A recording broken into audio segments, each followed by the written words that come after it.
आता घडामोड अशी आहे की एफडीए अर्थात अन्न आणि औषध प्रशासन विभागानं गेल्या काही दिवसांपासून सुरू केलेल्या धडाकेबाज कारवाईला न्यायालयाच्या निर्देशामुळे मोठा धक्का बसलाय। हॉटेलचे परवाने रद्द करण्याची एफडीएची कारवाई मागे घेण्याचे आदेश मुंबई उच्च न्यायालयानं दिलेले आहेत। तसंच मंत्रालयामधील कॅन्टीनमध्ये 98% स्वच्छता असल्याचा दावा एफडीएनं केला होता, त्यावरही कोर्टानं सवाल उपस्थित केला। एफडीए कडून सरकारी कॅन्टीनची झाडाझडती।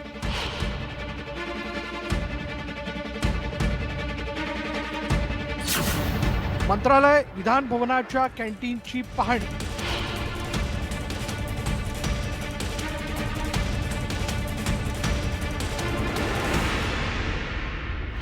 शुक्रवारी मंत्रालयाच्या कॅन्टीनमध्ये हे चित्र होतं।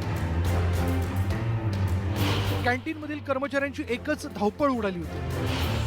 अन्न व औषध प्रशासन विभाग म्हणजेच एफडीएच्या अधिकाऱ्यांनी आणि वकिलांच्या पथकानं राज्याचा कारभार जिथून हाकला जातो त्या मंत्रालयातील कॅन्टीनची पाहणी केली। दुपारच्या सुमारास एफडीएच्या अधिकाऱ्यांनी आणि वकिलांनी मंत्रालयातील कॅन्टीनमध्ये धडक दिली।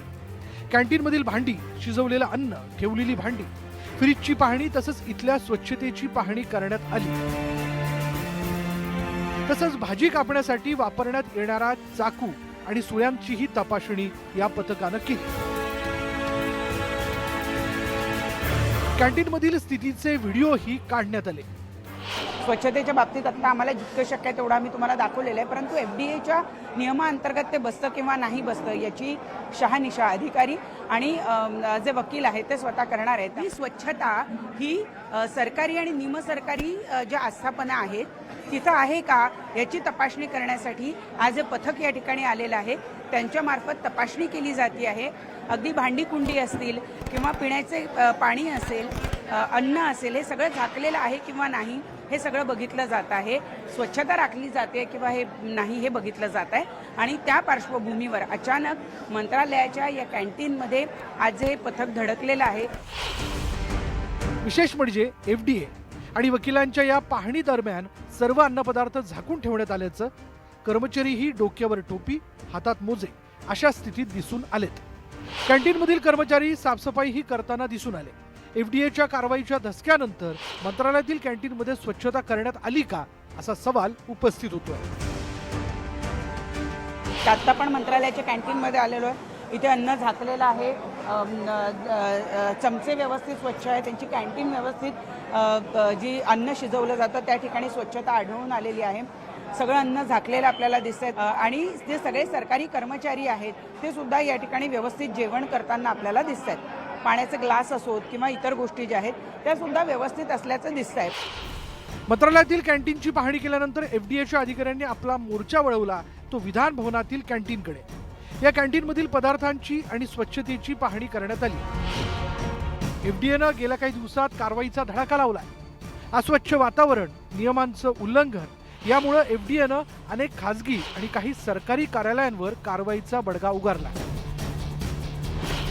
मुंबई महापालिकेतील कॅन्टीनसह सीसीआय, एमआयजी क्लबसह 5 मोठ्या क्लबचे परवाने एफडीएनं निलंबित केले होते।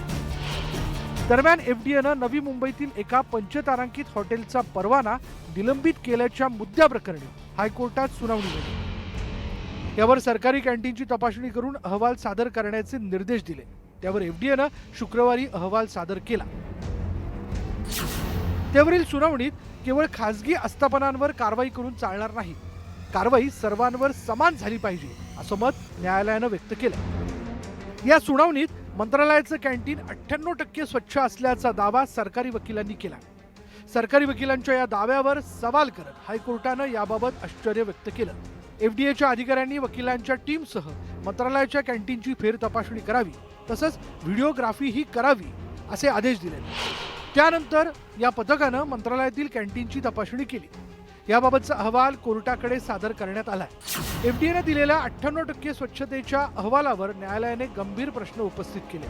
ड्रेनेजच्या जाळ्या उघड्या, बेसिन परिसर अस्वच्छ, फ्रीजमध्ये अस्वच्छता आणि जमिनीवर साचलेले घाणेरडं पाणी दिसल्याचं या पाहणीत आढळून आलंय। एका केळ्यावर काळा डाग असला तर कारवाई करता, पण मंत्रालयातील गंभीर त्रुटींवर काय असा सवाल कोर्टानं एफडीएला केला। एफडीएने एक गोष्ट नमूद केली ती म्हणजे जे काही प्रायव्हेट हॉटेल्स आहेत ज्यांचे परवाने रद्द केलेले आहेत ते मागे घ्या आणि त्यांना शोकॉज नोटीस किंवा इम्प्रूव्हमेंट नोटीस द्या. त्याचसोबत एफडीएच्या आयुक्तांना कोर्टाने असे निर्देश दिले आहेत की हे जे रिपोर्ट्स आहेत, हे जे अहवाल आहेत, ते सर्व अहवाल खाजगी असतील किंवा सरकारी आस्थापनांचे अहवाल असतील ते आता तपासून घ्या आणि पुढच्या बुधवारी आता पुन्हा एकदा सुनावणी होणार आहे. तुकाराम मुंढेंनी अन्न आणि औषध प्रशासन विभागाचा कार्यभार हाती घेतल्यानंतर एफडीए विभाग खऱ्या अर्थानं ऍक्टिव्ह झालाय. नागरिकांना स्वच्छ आणि चांगले अन्नपदार्थ मिळावेत यासाठी अनेक हॉटेल्स, उपाहारगृह आणि कॅन्टीनची एफडीए कडून झाडाझडती घेण्यात येते. मात्र याच वेळी खाजगी आणि सरकारी आस्थापनांमध्ये भेदाभेद होऊ नये, नियमांचं उल्लंघन करणाऱ्या सर्वांवरच कारवाई होण्याची गरज आहे. संकेत वरकसह प्रणाली कापसे, न्यूज 18 मराठी, मुंबई.